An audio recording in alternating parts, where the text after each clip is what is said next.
How's it going, everyone? Data here, and welcome back to the Vancouver Canucks franchise mode here on NHL 24. Moving into episode number 32, the beginning of year number 9, the 2031-32 regular season. To begin this first half of our 9th season in Vancouver, we are reigning, defending Stanley Cup champions, and we're ready to turn this core into a dynasty. We won our second cup through 8 years here with the Canucks, but this was our first cup with a core that we are hanging on to. The last time we won a cup, we were moving on from that core. JT Miller, Andrei Kuzmenko, but this time, moving into the year after a Stanley Cup victory, our top 6 remains the same. Over the offseason, not much changed for our lineup. I'll go over some of the growth that we saw. To start this season, as I'll get into the comments in a moment from the assistant general managers, we're going to start with Markstrom as first-line center, and we'll go from there. We'll see how things work out. Lundqvist, Markstrom, and Karamäki on the top line. The Swedish Meatballs ready to take the NHL by storm. Lundqvist scored 50 goals in his sophomore season last year, while Stefan Markstrom saw a decline due to limited ice time. So we know how good he can be. 90-plus points, playmaker with 70-plus assists. Let's get him on the top line, A, for ice time, but B, to also play with Lundqvist. On the second line, Rocket Ratu with Pettersson and Tippett. Tippett has been so consistent for us, always in that 60-point range through 3 seasons with us, now headed into his 4th year as a Canuck. And EP40, Elias Pettersson, yes, he's a 94 overall, and yes, he can get to that point-per-game plus echelon, but I do think there's a world where we can rationalize, let's put him second-line center, but keep him first unit power play, first unit penalty kill, so as to give Markstrom and Lundqvist some time together. Pettersson is also coming off of the Conn Smythe trophies. He scored 32 points in 22 games to help carry us to that Stanley Cup in the 2031 postseason. On the third line, this is where we start to see some changes. Dylan Montoya joins the team this year, a 4th-round pick in 2029 with medium top 6 potential. He's had some crazy years in the WHL, coming off of 114 points, 111 the year prior. He's at an 80 overall now, so we're going to try him on the third line with his 4-star puck skills, 94 stick checking, 4.5-star physical. We'll see how that works with Marian Tuyupkin as third-line center.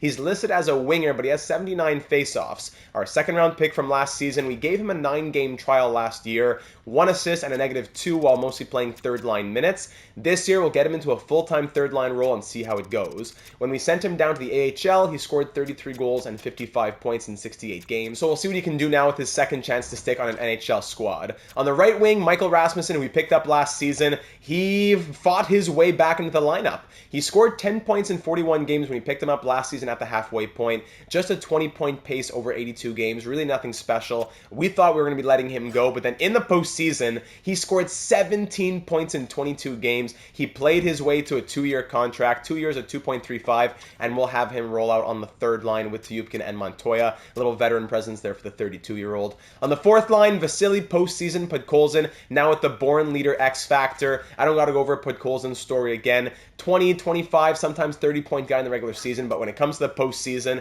the pace that he scores at is incredible. 14 points in 22 games, playing third, fourth line minutes as he got another Stanley Cup ring. Fourth line center, still Tom Goldman, but on the left wing, Raphaël Beaulieu, bienvenue à l'équipe, a 7th-round pick, the last pick of the 2027 draft. 5-star physical, 4-star defense, 4-star puck skills. We're going to give him some 4th-line minutes here in the NHL. Only 23 points in 72 games in the AHL, and the year before that, just 6 points, but very limited ice time, as you can see here. We're going to try him in the NHL spot on the 4th line. If he doesn't take too many penalties, well, no, he'll take penalties, but if he can avoid like 150 penalty minutes, that would be very valuable in that 4th-line role as a 6'5" winger with Goldman and Podkolzin. On defense, we see no changes with the top pair, still rolling Hughes and Hronek. Yes, Hronek's now 33. Yes, he's down to an 84 overall, but Quinn Hughes has evidently had his best seasons when he's with Filip Hronek.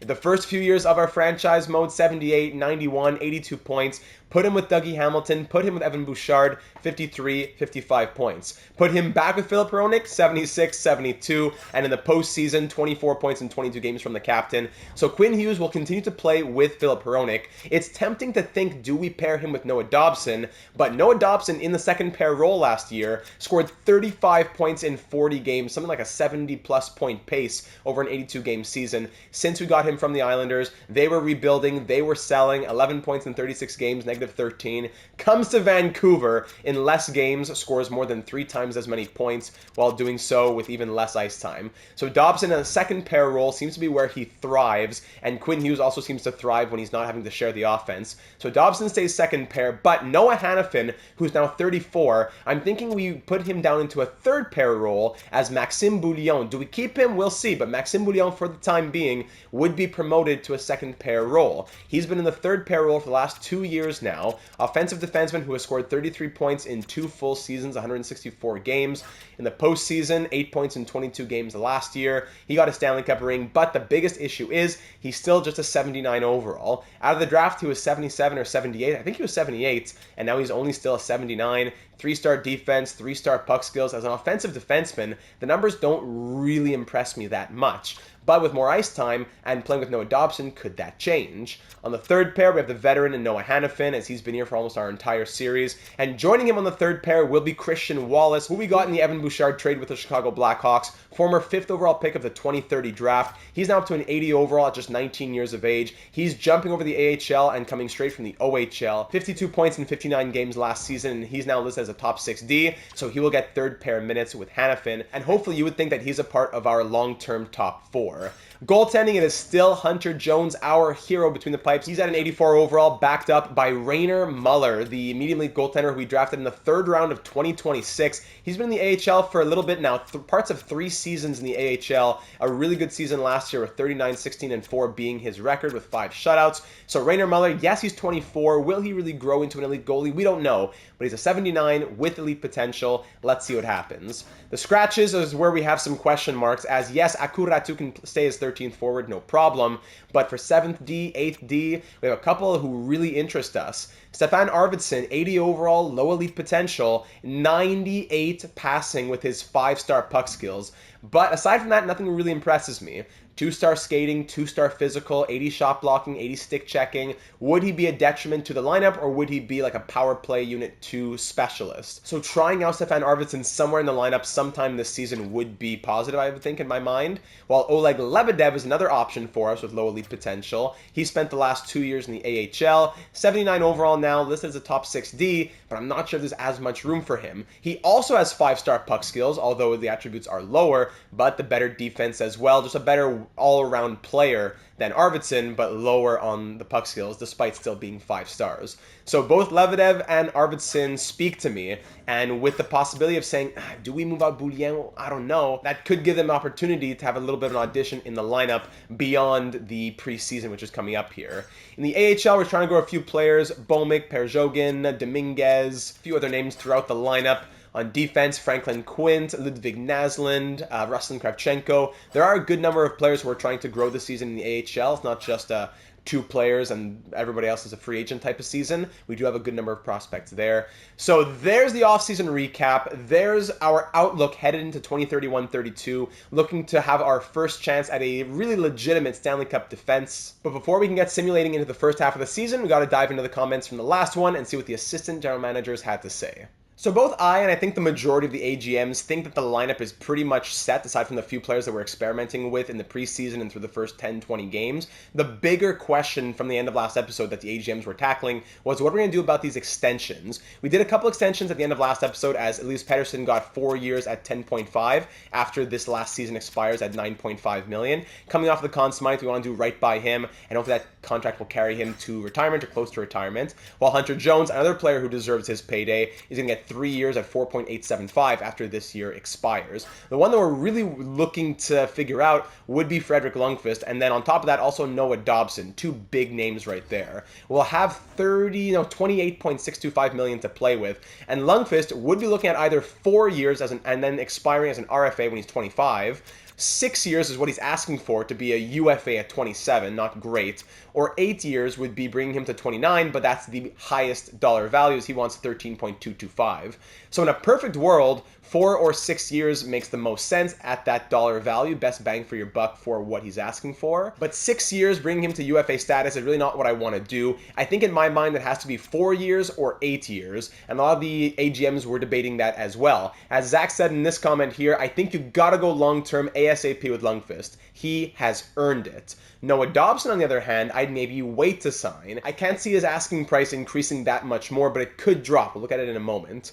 I think it's definitely also worth trying the experiment of Markstrom at first-line center and Pettersson at second-line center with first power play and first penalty kill units going to EP40. Ratu has got to stay wing, and he just can't cut it as a center with that face-off stat, so therefore Pettersson has to go second-line center, not on the wing, and that's causing some issues because Tiukkin's not even a true centerman. We need some centermen to grow in this system like Perjogen, but I digress.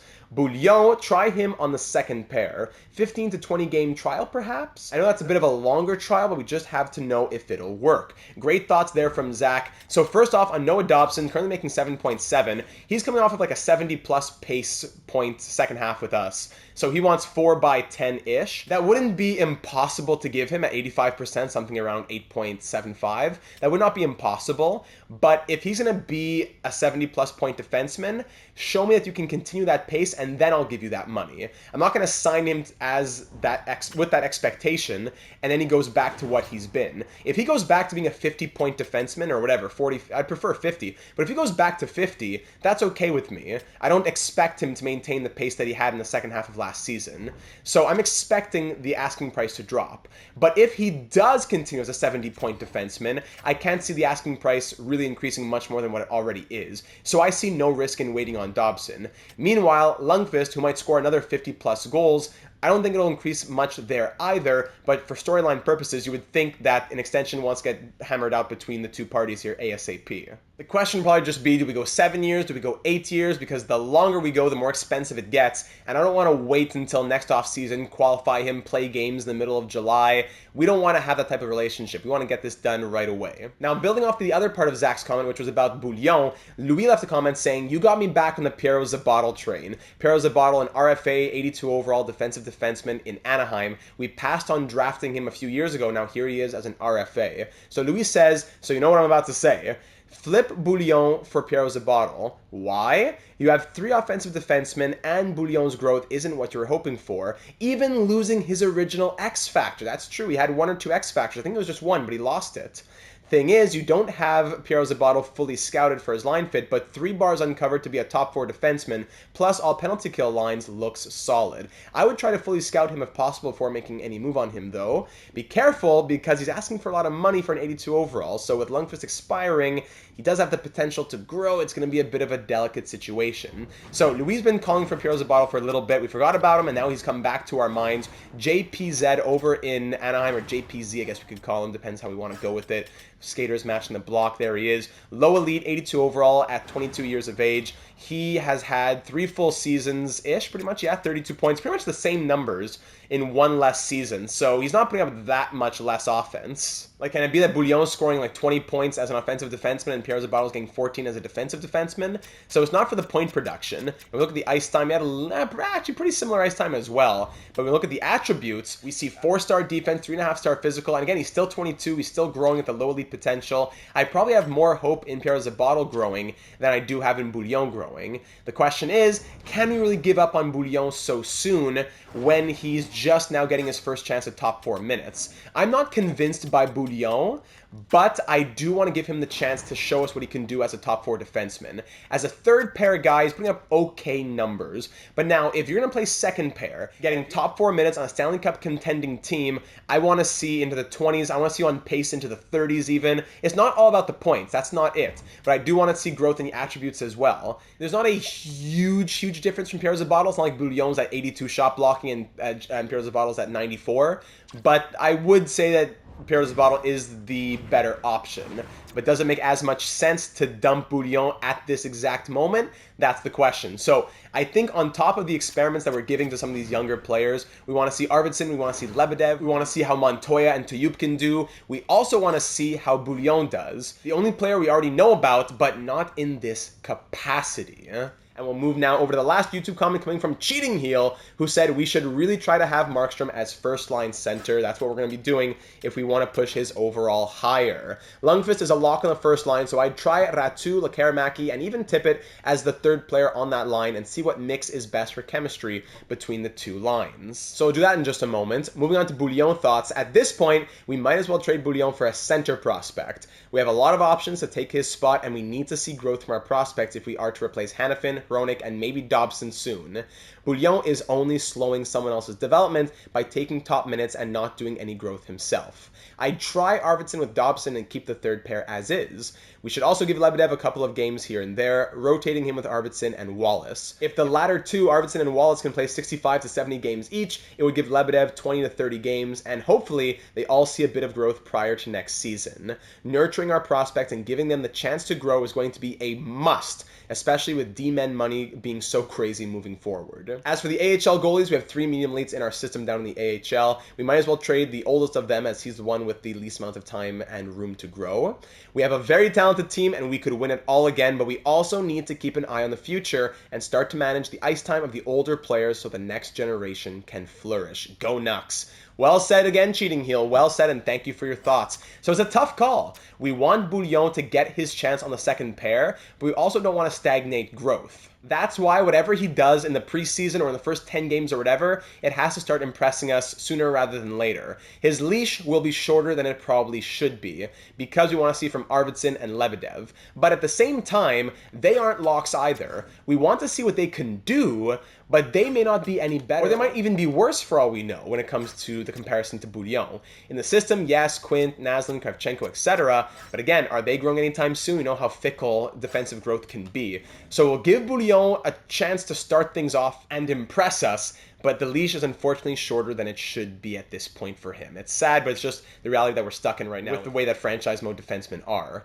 Finishing off with Cam over in the Discord server, Cam said that was a beautiful value draft. As for ideas for the season, Bouillon is done. Time to have him learn Anaheimese. I'd say trade him for JPZ as close to a 1-for-1 as possible. I'd also try out flipping Dobson and Hronek on the top pairs. Like I said, I see the argument. It's just that Hughes hasn't done great with other defensemen who take some of the offense away from him, and he seems to love playing with Hronek, but I see what Cam is saying here. And Cam even says if we did that, it would be with the knowledge of going back if that top pair isn't working.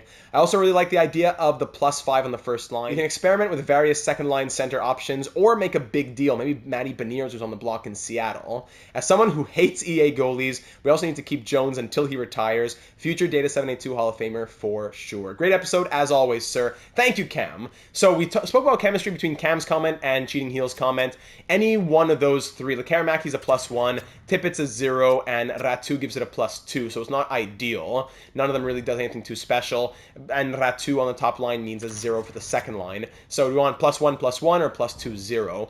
Yes, it would be great to have Pettersson on the top line, but then who's playing center on the second line? Ratu with his 72 faceoffs, his 40% career on the faceoffs, it would be difficult to rationalize. Unless there's some sort of injury that happens, maybe Rasmussen comes up to play second line center, but then who of the top 6 drops down to the third line? Another question. So we'll start the lineup like this. We still have the preseason to get through, some experimentation to go through, and at the halfway point, the AGMs can add in more of their thoughts. So again, Cam also against Bouillon. I'm not necessarily for him either. I just want to see what he can do and make sure that we're not rushing a decision when we don't need to just yet. We can give him the preseason, we can give him a few games, and we can make a decision before December 1st, especially with Pierre Zabato being an RFA. So if we sim to the first game of the preseason, I sent out a few offers to some AHL guys just to fill up some spots. There's a couple right there, no problem. I'll get those taken care of for Abbotsford. Our first game of the preseason here against Seattle. Let's sim through it with the lineup being what you just saw. Yikes, an ugly 6-3 loss there against Seattle. Woo. 2 points for Ratu, 2 points for Dobson. Negatives here. -3 from Hronek. Woo. 2s from Lekkerimäki, Markstrom, Rasmussen, and Lundqvist and Hanifin. Whoa, 6 goals and 35 shots against Hunter Jones. Let's let him shake the rust off a little bit. Coming off the Stanley Cup here. First game back in a little while. We can excuse it, I suppose. For game 2 of the preseason, we'll try Arvidsson on the third pair with Wallace and Ratu on the top line with Markstrom and Lundqvist here against the Anaheim Ducks. And that unfortunately ends as a 4-3 loss. But we did see a goal by Ratu up on that top line. Same thing for Pettersson and Podkolzin. There he is. 2 points from Lundqvist and Hughes. -2s from Dobson, Lekaramaki, Bouillon, Goldman, Tippett. 4 goals and 25 shots against Jones. Yeah, we'll give him a little rest now. We'll change up the lineup and we'll get Muller in there against the Oilers for this next game. And for this game, we'll see no changes for the offense. On defense, Arvidsson will play second pair with Dobson, Lebedev third pair with Wallace, and Muller will get the start. Another loss as we choke it late in the third period, losing 2-1 to the Oilers. Our lone goal coming from Tippett, Arvidsson and Lekaramaki getting the assists. +1 for Tupkin, a few negatives here. Pettersson, Hronek, Hughes. And Muller, though, he made 34 saves on 36 shots. Into the next game of the preseason, we'll bring back in Bouillon for Lebedev. Arvidsson stays second pair with Dobson. Muller will start again, and Lekaramaki will swap with Ratu in the top 6. Okay, that's more like it. 5-1 win over the LA Kings in that one. 4 assists from Owen Tippett. Whoa. +2 from Hronek. -1 from Wallace. Come on, David Wallace. 15 saves on 16 shots. Only 16 shots, but just 1 goal against for Rainer Muller. Only 3 goals in 4 games from our bottom 6, and all of them coming on the fourth line. 0 goals in 4 games from our third line. So you would think, hey, let's change things up a little bit, I guess. Let's put Tupkin here. Let's put, Tupkin fourth line. Let's go Rasmussen centering the third line, put Colson on the wing, give it a +2. Let's see what happens there. And on defense, Arvidsson's played 3 games now. Bouillon 3 as well. Okay, let's get Lebedev in then. Maybe that'll help out Wallace, who was a negative last game. Let's go Lebedev with Wallace, and we'll get Hunter Jones back between the pipes. Huge third period for a 7-0 victory over the Flames there. Huge third period of 5 goals. Markstrom with 4 points. Same for Lundqvist, both +4s. No one worse than a +1, thankfully. But Colson scores a goal down on that third line as well, getting promoted there. So at least that's another goal from the bottom 6. Still from 2 goals from Lebedev. I just noticed that. 2 goals from Lebedev. So he'll keep his spot in the lineup for now. 24 save shutout from Hunter Jones as well after he had a rough couple of starts. We'll keep Lebedev where he is, but I'm going to go ahead and swap Bouillon in for Arvidsson. Let's get him another game. I don't think we'll touch anything else, though. I think the forwards will stay as they are. And coming off a shutout, may as well go Hunter Jones again. 4-1 loss in this one, including an empty netter, unfortunately. So not as great an outing. 1 goal from Lekaramaki, Hughes and Markstrom getting the assists. Negatives in this one. No one worse than -1, but pretty much half the team is -1s. And Jones stopped 25 on 28. Last game of the preseason, I think we'll pull out Bouillon. 4 games, -1. I think we're going to pull him and try Arvidsson for 1 more game, who in 4 games has 1 assist and is a +1. So let's see if Arvidsson can really put himself in the lead of this conversation of who's going to play on this blue line. Rainer Muller will start 1 more game to end off the preseason as well. The forwards won't change. Okay, I'll take a 7-1 victory against Vegas. No problem. Thank you very much. 4 assists from Pettersson, a hat-trick from Lundqvist. How about that? +3 from Hronek. -1 from Wallace. Come on, Wallace. Goaltending, it was 1 goal against on 23 shots against Rainer Muller. So a good show from Rainer. Very nice. So through those 7 games, we went 3-4. 7 goals and 11 points in 7 games from Fredrik Lundqvist. Incredibly done. Markstrom had 7 points. Okay, that's good as his centerman. Tippett and Pettersson with 9. Hughes with 8. That's great. Ratu, 4 goals, 6 points. 6 from Lekaramaki. 4 goals and 5 points from Podkolzin. Pretty much the only goal scorer in the bottom 6. Dobson, 3 assists. Lebedev had 2 goals coming in the same game. He was a +3 in 4 games played. Goldman, 2 points. Montoya, 2 points. Same for Rasmussen. Arvidsson, 1 assist and a +2 in 5 games, while Bouillon had no points in 4 games and was a -1, averaging 16.26, while Arvidsson was averaging 18.57. Okay. Beaulieu had an assist and probably a fight in there as well. Wallace and Tupkin with assists, but Hannafin only 1 game, no problem. Bouillon and Hronek, no points from him, but a +6 in 7 games.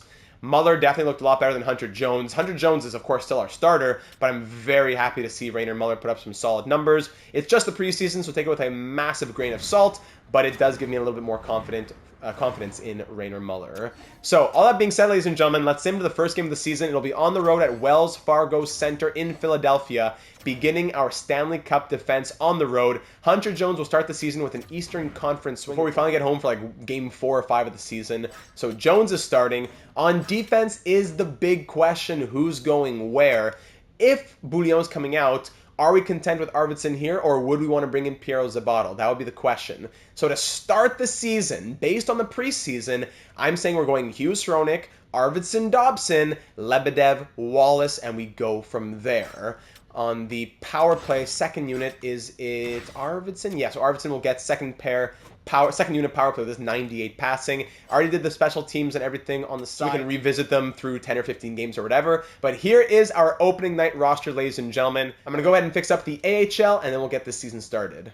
Another thing to look at, as we said at the beginning of this episode, would be to look at trading out Jared McIsaac and one of our medium league goalie prospects. A medium league goalie prospect carries a fair amount of value, especially one who is 69 overall. Could definitely be an AHL starter. Could most certainly make the NHL and be a future starter in this league. Zubov, who we wanted to keep, the Mania in Lithuania, 5th round pick in 2029. We got to move him out so that, Baikov can be our starter in the AHL. 2 years younger, 1 overall less. We have more invested in him as a second-round pick. So Zubov will move out along with Jared McIsaac. We're going to take back a center prospect here in Zykov, Vladimir Zykov, sniper with 3.5-star shooting, former third-round pick of the Blackhawks. It's hard to find a team that would want to do a trade that doesn't involve like a former first-round pick from like a year ago who was a 10th overall pick. I don't think that would make a lot of sense. I'd rather say, hey, Chicago, you're a buyer. You want to give up picks. You want a depth defenseman. You have no good goalies in your system long-term either.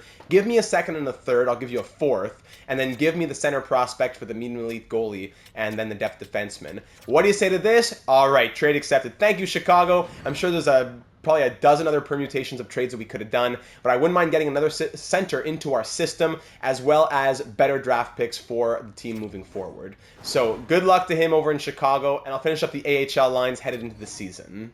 All right, and there you have it. I swapped the AHL head coach and associate coach to get better line fits and chemistry because the chemistry before was atrocious, but there you go. And in the NHL, as we ended off the preseason, we're going to keep Podkolzin on the third line with Tyupkin on the fourth line plus some penalty kill because it seemed to work a little bit better like that. Podkolzin still that goal scorer with that born leader X factor, the A on his jersey. We'll see what happens. So to begin our Stanley Cup defense, 2031-32, year number 9 here at the Wells Fargo Center in Philadelphia, starting off what will hopefully be part 2 to creating this dynasty.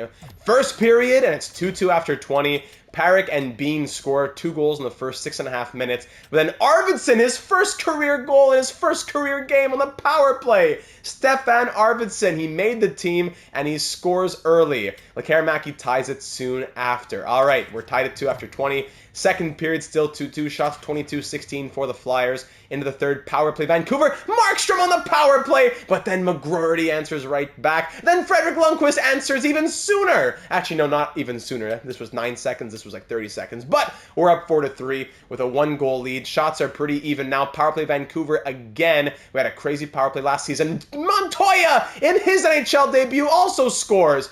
5-3 Vancouver as both Arvidsson and Montoya score in their NHL debuts. And Arvidsson gets his second as an empty netter. Shots end 32-31 and the Canucks win 6-3. Arvidsson, no stars for him, unfortunately. But Markstrom, his first game as first-line center, and he scores a goal and 3 assists. Lundqvist a goal and an assist. Lekaramäki a goal and 2 assists. The Swedish Meatballs are stars 1, 2, and 3. As we see the plus-minuses here in this one as well. -2 from Ratu. Eesh. Fourth line didn't look great. Lebedev, okay. And 3 goals on 31 shots against Hunter Jones. We'll start it off with a nice dub. We'll take it. Thank you very much. So let me just make sure auto goalie rotate is turned on. And it is, so we can get to the calendar now. And in the calendar sim, I was thinking maybe 5 games with Lebedev, then 5 games with Bouillon, and we'll see from there. So after 5 games, we'll go to the Minnesota game here. That will actually be the home opener. A couple of contracts signed in the AHL. Actually, I need to stop to fix that because we are missing a defenseman. 6-4 win in Detroit and a 4-3 win in Buffalo. Lines are fixed and continuing now with the road trip in Chicago, then in Seattle. Central Scouting, thank you very much. Dominguez and a fourth for Fiala and Fogel. That's really something from LA. 5-4 win and then a 3-2 shootout win. So we're 5-0 on the road trip to start the season. Now at home facing the Minnesota Wild. Let's keep things as they've been. But I do want to get Bouillon into the team sooner rather than later. But let's see how we do here for the home opener of the season for Game 6 on the year. 2-1 after the first for Minnesota. Bennett and Rossi score on former Minnesota Wild Hunter Jones. But Tyupkin gets one past Wallstedt in the final seconds of the first. Second period, 3-2, we take the lead. Shorthanded goal from Hronek. And Noah Dobson puts us ahead. Shots 24-14 after 40. We are now up by one, but Matt Boldy ties it very shortly into the third period. 3-3 game into the final 12 minutes or so, and Matt Boldy doubles up to make it a 4-3 mini game, but then Ratu kind of in between power plays, and Tyupkin, who scored the goal that got us in the within one in the first period, but now it's tied from Brandstrom 5-5 with 5 minutes to go. What a roller coaster of a period into the final minute, and we'll see overtime. Wow. Ratu, then Tyupkin to put us ahead with his second. Then Brandstrom ties it. Shots 35-28 through regulation. Overtime to keep the win streak alive. And we do! It's Stefan Markstrom. What a comeback. 6-5 Vancouver. A goal and 2 assists from Dobson. 2 goals from Tyupkin. And 3 assists from Stefan Arvidsson. I see you, big boy. All right. 6-5 Vancouver. And we stay perfect. 6-0 through our first 6 games. Now the question will be, does Bouillon get back into the lineup? But even if we traded him for Piero Zabatl, where does Piero Zabatl play? Because Arvidsson now 7 points in 6 games, playing 23 minutes a night. How's he playing that much? More than Hronek. I guess this is with the power play time. Dobson 6 points. Lebedev nothing and a -2. So, okay, I think I'm content, or at least comfortable, I should say, with taking... I forgot about Hanifin! Hanifin! Oh my goodness, yes, Noah Hanifin has get back in the lineup. I'm so sorry. Mr. Consistency has played 82 games for 4 years in a row. I just broke the Ironman streak for Noah Hanifin. I'm so sorry, Noah. You're back in the lineup, and until we see reason to pull Arvidsson, I don't think we can really pull him for Bouillon. Unless Wallace came out to give Bouillon that ice time. But I'm finding it hard when we're 6-0. You know what I'm saying? Hunter Jones. Ooh, ugly numbers, though, from Hunter Jones. Okay, yeah. So for the time being, we got to be careful keeping an eye on the December 1st deadline for signing an RFA. But for the time being, we're 6-0. Let's get Hanifin in for Lebedev. Of course, that totally slipped my mind. Let's do that. Now let's just keep on simming. No date in particular. Let's just sim and see what happens. So we beat the Flyers to open up the season, then we beat them 4-2 when we faced them again at home, hosting the Oilers 5-0 loss. So the separated shoulder, but he's only out for a few games.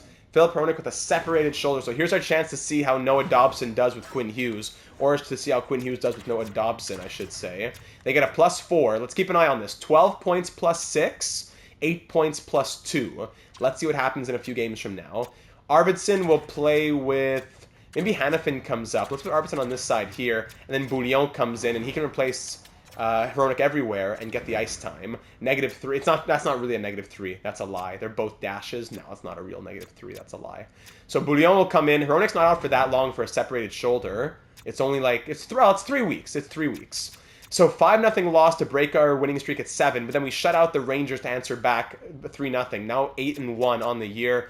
Let's keep going. No game in particular that really catches my eye, so let's just keep simulating. 6-1 loss in the first game with Dobson and Hronek on the top pair, but then a 6-2 win. 6-0 win, okay.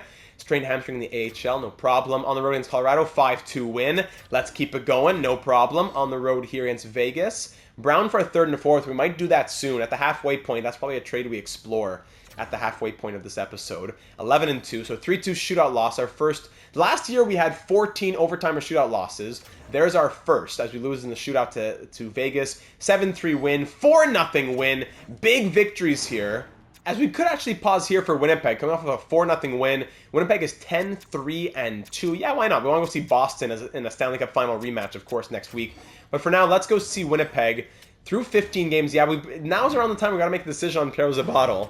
Around this time, the end of November now. First period, 2-2, Pettersson, Lambert, Lekkerimäki, Bjorkstrand. Second period, 3-2, Brad Lambert with his second. Shots 25-24 for Winnipeg through 40. We're down by 1. Ratu ties this game up at 3. Power play, Winnipeg against Cole Perfetti. San Francisco Starfleet member, Cole Perfetti. Our live stream series every Thursday at 7 p.m. Eastern. We're almost 30 episodes in. Quinn Hughes, power play goal from the captain to tie this series at 4. You definitely want to see that franchise mode series if you haven't been watching it. 5 minutes to go. We might see the next one as the winner. Final 2 minutes. Do we see overtime? Yes, we do. Shots end 40-35. Cardwell holding his own.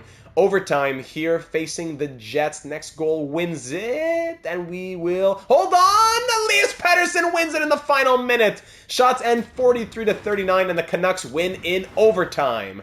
2 goals from EP40, a goal and 2 assists from the captain, and 2 assists from Fredrik Lundqvist. Great stuff. As we keep saying, injured shoulder again.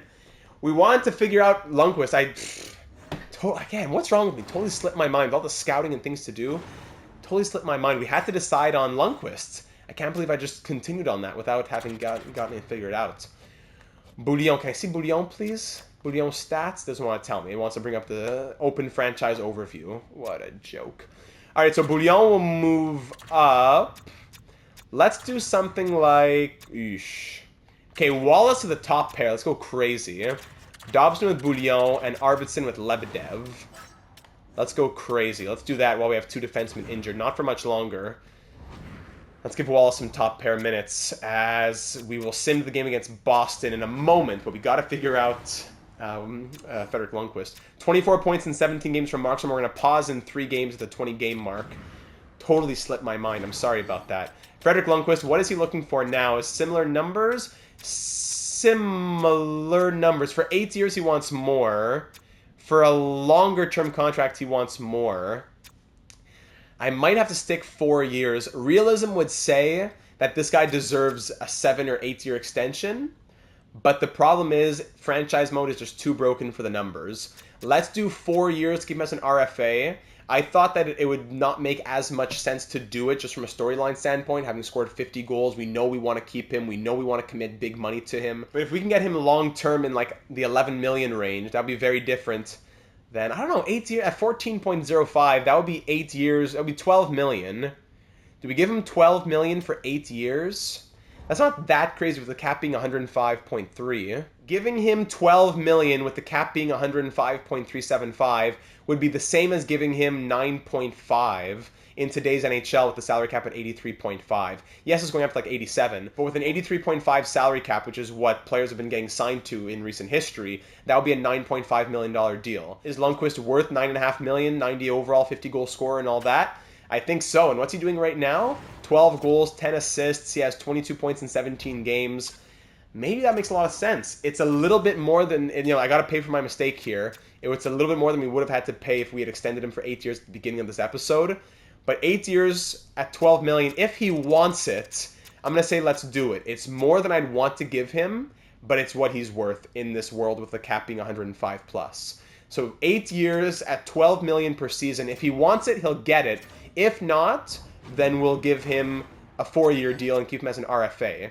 But we'll start by offering that to him. So at this point, we'll sim 3 more games to finish off 20 games. We'll see how the injuries are doing by then. Because, yeah, we're waiting on Hronek and Hanifin. I'm not sure who's back when exactly. Hronek back to full health. Hanifin's still a healthy, playable injury, so we don't want to put him in just yet. Wallace, how's he doing? Eesh. Quinn Hughes, 25 points plus 19. He's been doing okay.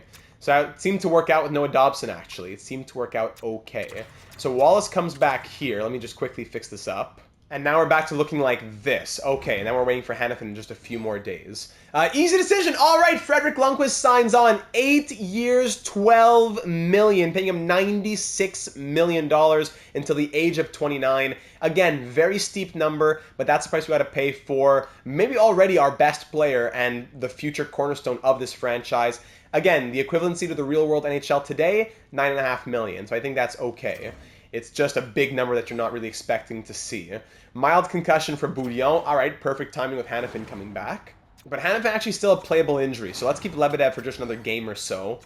And then when Hanifin comes back, he'll replace. And there we go, Hanifin fully healed.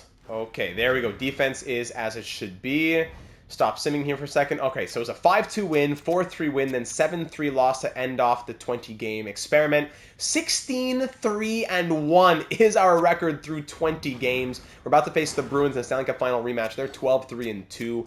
28 points in 20 games from Lundqvist. Let's get a quick check on how things are looking through 20 games. Not a super in-depth look just yet, but we are number 1 in the NHL with 33 points. Power play at 24.1%. All right. And penalty kill at 86.7. Finally, an impressive penalty kill for us. 4th in the league. Very good. Lundqvist leading the way on his new extension. 28 points for him. But Quinn Hughes also 28 of his own. Tied for the team lead in points. Markstrom 26. That's what we want to see from him. Lekaramäki 23. Pettersson is still point per game. Lovely.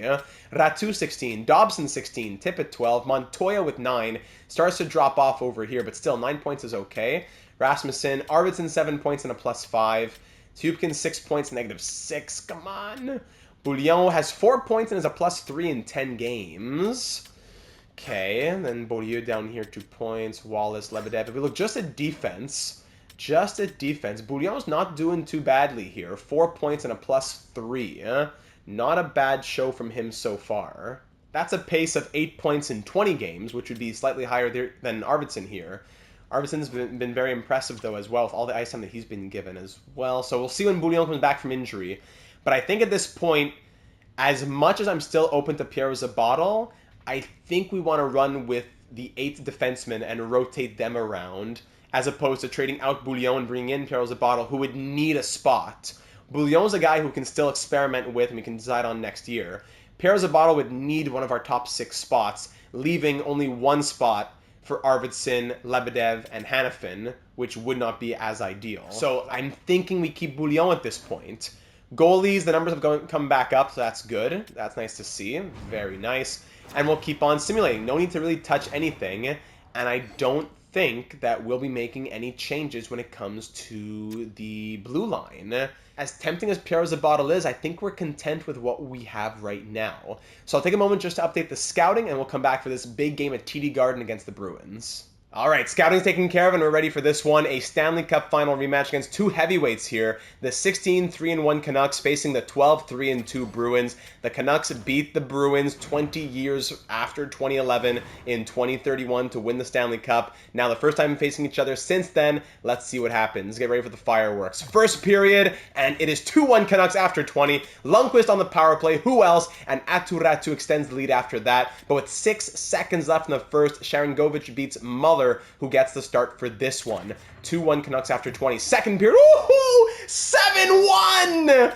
Owen Tippett, Arvidsson with another, Rasmussen power play, Noah Dobson, and then Christian Wallace with his first career NHL goal, coming against one of our biggest rivals in this series and in franchise history.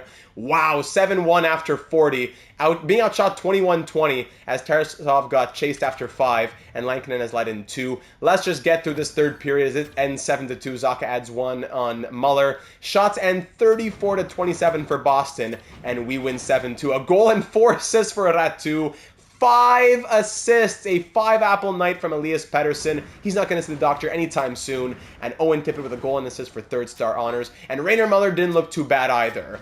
How about that for a big statement game against a rival in a year in which we want to go back-to-back? We face the Bruins again. We host them in a week. So let's go see that game now. Bouillon fully healed. We'll keep going here. We beat the Canadiens 4-3 in Montreal. In Ottawa, we win 5-2. We'll sim past December 1st, excuse me. 2-0 win, 3-1 win, and now here we are a week and a half later, now 21-3-1. We have not lost since we started our new win streak against the Bruins. Currently on a 5-game streak, looking to make it 6 here at home, hosting Boston, who are now 14-5-2 themselves. Let's get into it here against the Bruins. First period, and it's 2-0 Boston. Hellenius and Bordzuk on the power play. Second period, 2-1. Tubkin gets us back into it. Shots tied at 23 23 through 40. We're only down by 1, but Poitras scores early to restore the 2-goal lead. Then Sharon Govich with another. 4-1 Bruins with 15 minutes to go. We got to get back into it ASAP if we're going to have a chance in this one.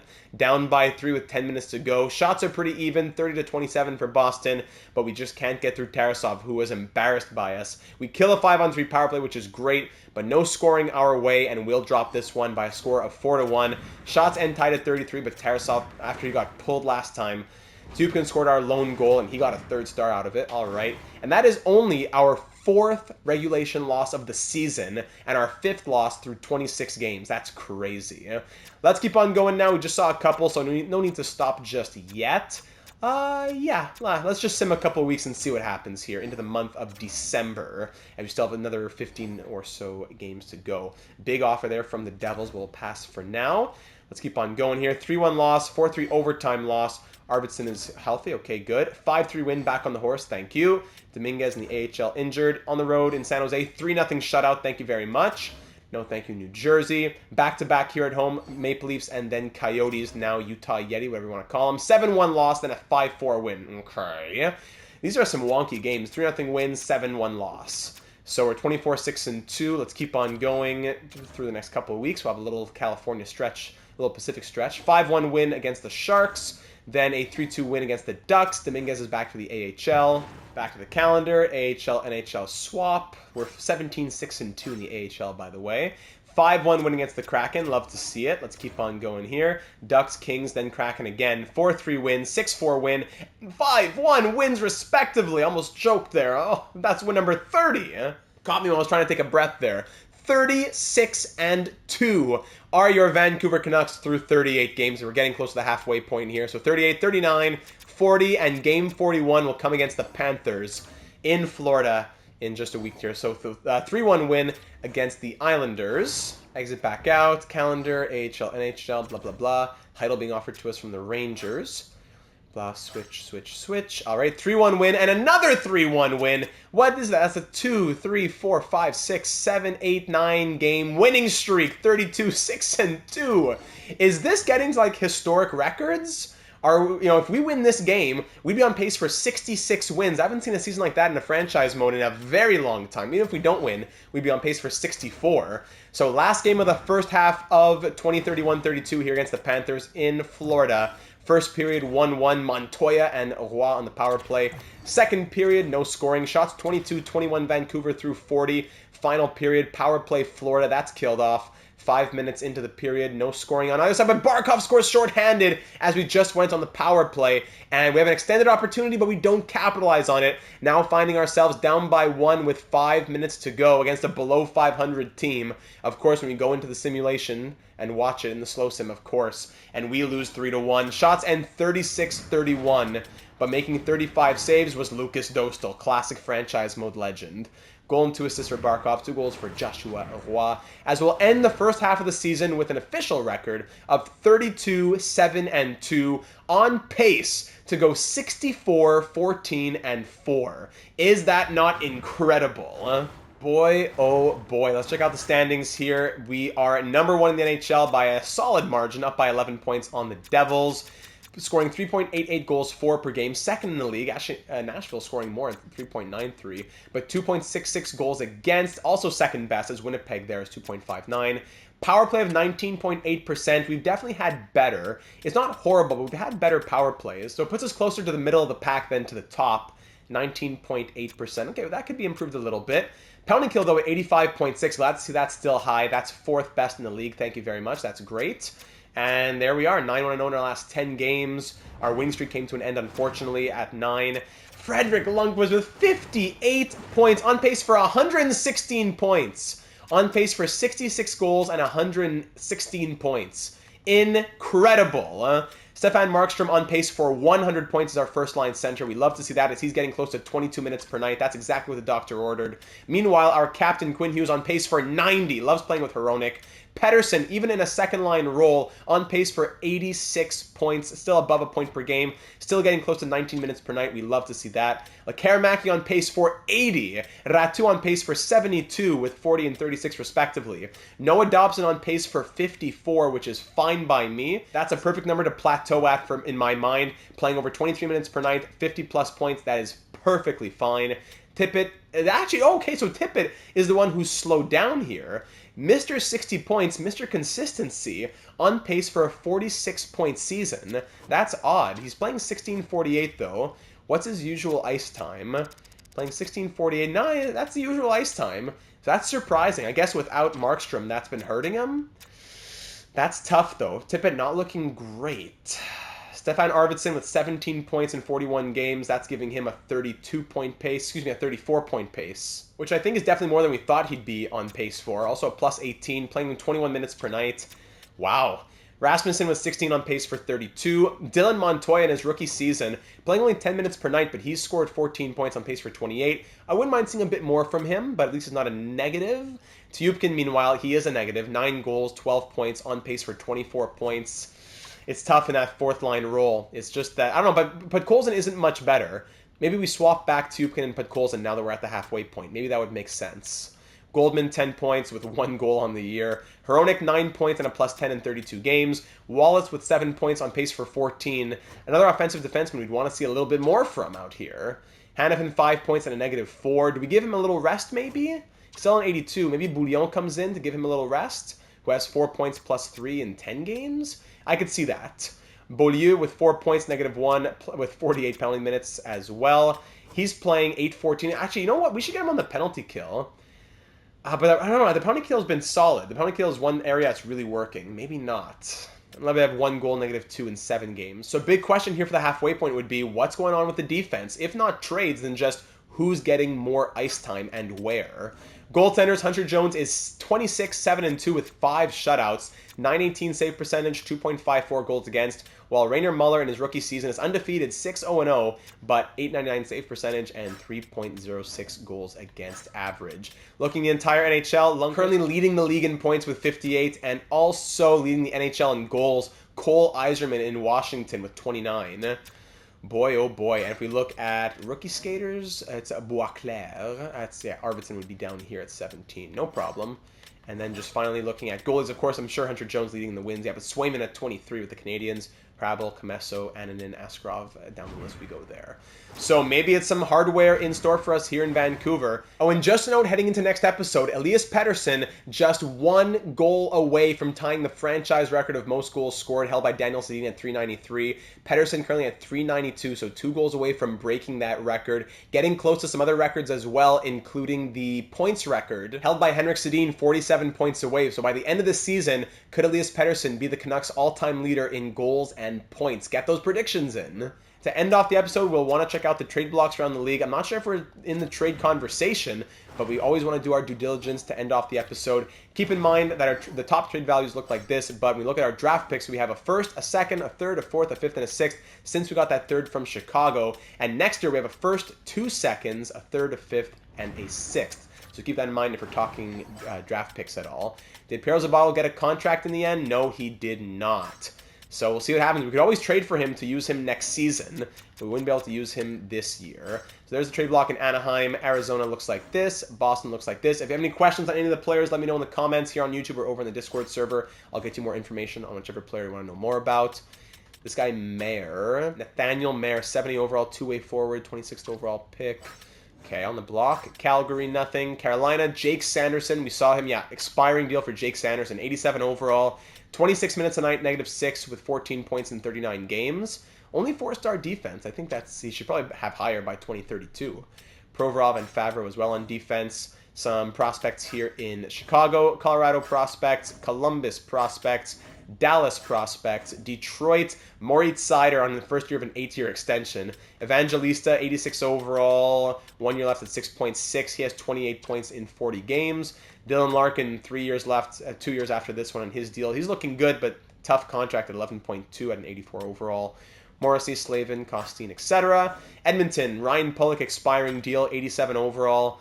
9 points, negative 4, playing 25 minutes a night. The Oilers are a so-so team at 18, 16, and 5. Chikrin also on the block, Mikey Anderson, a few other names there. Florida, a few names. LA Kings, ooh, Ridley Gregg at an 89 overall, that's crazy. Byfield at an 88, Marchenko, Fiala, Krause, Haig, Sanheim, a lot of names for the LA Kings. who are sellers at 12, 23, and 3. So keep the LA Kings in mind, but depends on some have terms, some don't. Minnesota Wild, some older players. Canadiens prospects, Predators, Sveshkov, and Panarin at 40 years of age. We saw him with Starfleet, how good he can be. He's getting buried right now. Do we give him a chance as depth on our team? Third line, put Colson down, and someone on our fourth line gets scratched? Maybe Artemi Panarin joins the squad as a third-line winger, or someone else is a third-line winger. Sveshkov has 44 points in 42 games. He's great, but the Predators want to move him. Devils, Texier, Siegenthaler, Sourdif, Comtois, a bunch of names here on the block. Texier expiring deal at 2.885. He's in 87 overall, 34 points in 39 games on the year right now. Islanders have Romanov on the block. A lot of Starfleet members here. Romanov at an 85 overall. For the Rangers, wow, Heidel, Michelli, Lafreniere, all 80, and even Kakko and Miller, all 87 overall plus. Harley and Robertson as well, but some big names with some term associated. Heidel on a one-year deal at an 89 overall. Two-way forward with some interesting attributes. Whew. Senators have Dubois, Batherson, Kapanen, Teravainen, etc. on the block. Teravainen a third-line option, 25 points, -9. Okay. Philadelphia Flyers, Konechny, Forsling, Bean, and down the list there. Penguins, some prospects. Sharks, nothing too interesting. Kraken, Matty Beniers, Vince Dunn, Brock Besser, former Canuck, but he signed on for 5 more years, or 4 more after this one, at 34 years old. Novak, Verana, former Starfleet officer. Miller, Olesen, former Canuck there too. So a lot of names in Seattle. What's Beniers up to? 15 goals, 21 assists, -7 in 31 games. Not bad at all with 36 points. All right, Andre in St. Louis, Tampa Bay, a couple pieces, including Max Domi there. Eriksson Ek, Nick Robertson, Dorofeyev. We were thinking about him. There was a comment that had mentioned him. He has 16 points in 40 games, 83 overall sniper. Maybe he's a third-line option. Says he fits the first line in the penalty kill. Okay. Some names in Vegas, some names in Washington, and Walsh there in Winnipeg. All right, so they're the trade blocks around the NHL, ladies and gentlemen, for those of you who are curious. If we want to also think about contract extensions headed into next episode, has Noah Dobson's demands come down a little bit? Not really. No, not really. We have 17.625 to play with. Dobson would probably cost us, I don't know, 8, 9 something million. Hanifin we love, but I don't know if he comes back after this season. Arvidsson at this point, what would he want to get signed to? He wants some money. What are you saying? 1 year, 9 million. 2 years, 4.6. But 1, 3, 4, 5, 6, 7, 8 years, 10, 12 million. But 2 years, 4.6. He's a UFA no matter what. That's a tough contract. As much as we like Arvidsson, we would never be able to spend, like, whatever it might be, 7 million for an 80 overall defenseman. That just wouldn't be able to happen. Beaulieu would be wanting just $1 million. Bouillon, meanwhile, would want $2 million. And he could be an RFA for 3 more years. So that's also got to be something we take into consideration when we decide who's going where on defense for the future of this team. Sador, by the way, 52 points in 32 games with the Barrie Colts. So excited to have him in the team soon enough. And finally, if you're curious about the AHL stats, we didn't look at those just yet. Nothing too crazy. Bowman 25 and 32, Perzogin 24 and 29, Dominguez 22, Kelly, Naslin, Kravchenko all with 20. Naslin and Kravchenko being defensemen. Interesting. Zykov with 19 points, picks him up from the Blackhawks. And for goaltending, Bykov 12, 7 and 1, Esch 7, 5 and 1. Neither really running away with the crease right now with those medium league potentials. But all right, there's your little AHL update on top of everything. And that'll do it, ladies and gentlemen. So at this point, we're on pace for an incredible franchise record season of 64 wins. Will we finish with that? I'm not sure, but get your predictions in. Either way, things are looking very good here in our Stanley Cup defense in year number 9. But heading into the second half of the season, we got to make sure that we stay just as strong. The depth does concern me a little bit. The defensive questions do concern me as well, both this season and beyond this season. We probably swap Podkolzin and Tyupkin, so let me know your thoughts on that. But I'll leave you there, ladies and gentlemen, so be sure to get in your thoughts down here in the YouTube comments or over on the Discord server, link in the description. Looking forward to hearing all your thoughts. Leave a like if you enjoyed this potentially record-setting first half of the season. And of course, subscribe if you haven't already for all of our ongoing franchise mode series between our 2 NHL series, our MLB series. We're also live here on the channel Tuesdays and Thursdays at 7 p.m. Eastern. Also experimenting with Monday nights at 7 p.m. Eastern, so keep an eye out for those live streams. Subscribe so that you don't miss out on those. On top of breaking news and analysis in the real world of hockey, as we continue to break down each round of the 2024 NHL postseason in the real world. So thank you so very much once again for watching. I'm looking forward to reading all your thoughts and your predictions heading into the second half of year number 9 in the next one.